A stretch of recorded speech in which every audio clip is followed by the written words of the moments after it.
हे प्रयत्न करावे लागतात। तेव्हा म्हणजे असं लक्षात आलं की या महिला आपल्यापर्यंत येऊ शकत नाहीये, पण आपण तर त्यांच्यापर्यंत जाऊ शकतो ना। सगळं आहे, ताकद आहे, पॉवर आहे, जाऊ शकतो, अधिकार आहेत। मग त्या सगळ्या महिलांच्यापर्यंत आपण जाऊयात। आणि मग त्यानंतर राष्ट्रीय महिला आयोग आपके द्वार ह्या नावाची जनसुनावणी सुरू झाली। सुनावण्या आतापर्यंत 100च्या वर जनसुनावण्या झाल्या आहेत। आणि या जनसुनावण्या प्रत्यक्ष राष्ट्रीय महिला आयोग त्या त्या जिल्ह्यांमध्ये त्या त्या ठिकाणी गेलेला आहे। जागतिक महिला दिवस होता, सगळेजण आपापले कार्यक्रम करत, त्यांना जितका रिलीफ देता येईल तो खऱ्या अर्थानं कार्यक्रम असेल। आणि मग त्यावेळेला आम्ही हा प्रयत्न केला की देशामधले असे कोणते जिल्हे जिथं खूप मोठं पेंडन्सी आहे, अनेक केसेस आहेत, असे आम्ही जिल्हे काढले।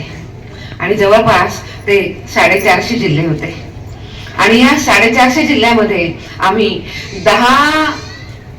8 मार्चला जागतिक महिला दिवस झाला, 9 मार्च ते 15 मार्च असं 1 आठवड्याची आम्ही जनसुनावणी सगळ्या देशामध्ये घेतली। त्या सगळ्या व्यवस्था कमिशनच्या सोबत उभ्या असतात, मिळून काम केलं जातं। जसं आज आपण इथं बघितलं आहे की आज जनसुनावणी आहे, पण या जनसुनावणीला स्वतः पोलीस आयुक्त इथं उपस्थित आहेत, त्यांचा पूर्ण स्टाफ इथे उपस्थित आहे, स्वतः कलेक्टर इथे उपस्थित आहे, कलेक्टरांचा सगळा स्टाफ इथे उपस्थित आहे। आणि ते आहे तर त्यांच्यासोबत महिलांच्या विषयात काम करणारे जेवढे डिपार्टमेंट्स आहेत ती सगळी लोक आता इथं उपस्थित आहेत। म्हणजे जर आपण पाहिलं तर जिल्हा महिला बाल विकास अधिकारी इथं असतीलच, प्रोटेक्शन ऑफिसर इथं असतीलच, त्यांचे काउन्सिलर्स असतील, राज्य महिला आयोग इथं आलेला आहे।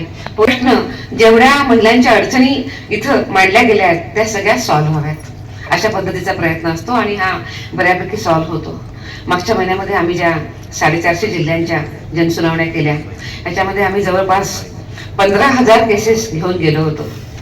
आणि याशिवाय 10,000 केसेस या वॉक इन आल्या होत्या। जेव्हा पेपरमधनं माध्यमातनं माहिती कळाली की कमिशन इथे येत आहे तर अनेक महिला मग वेळेवर येतात आणि सांगतात की आमची अडचणी जरा बघा।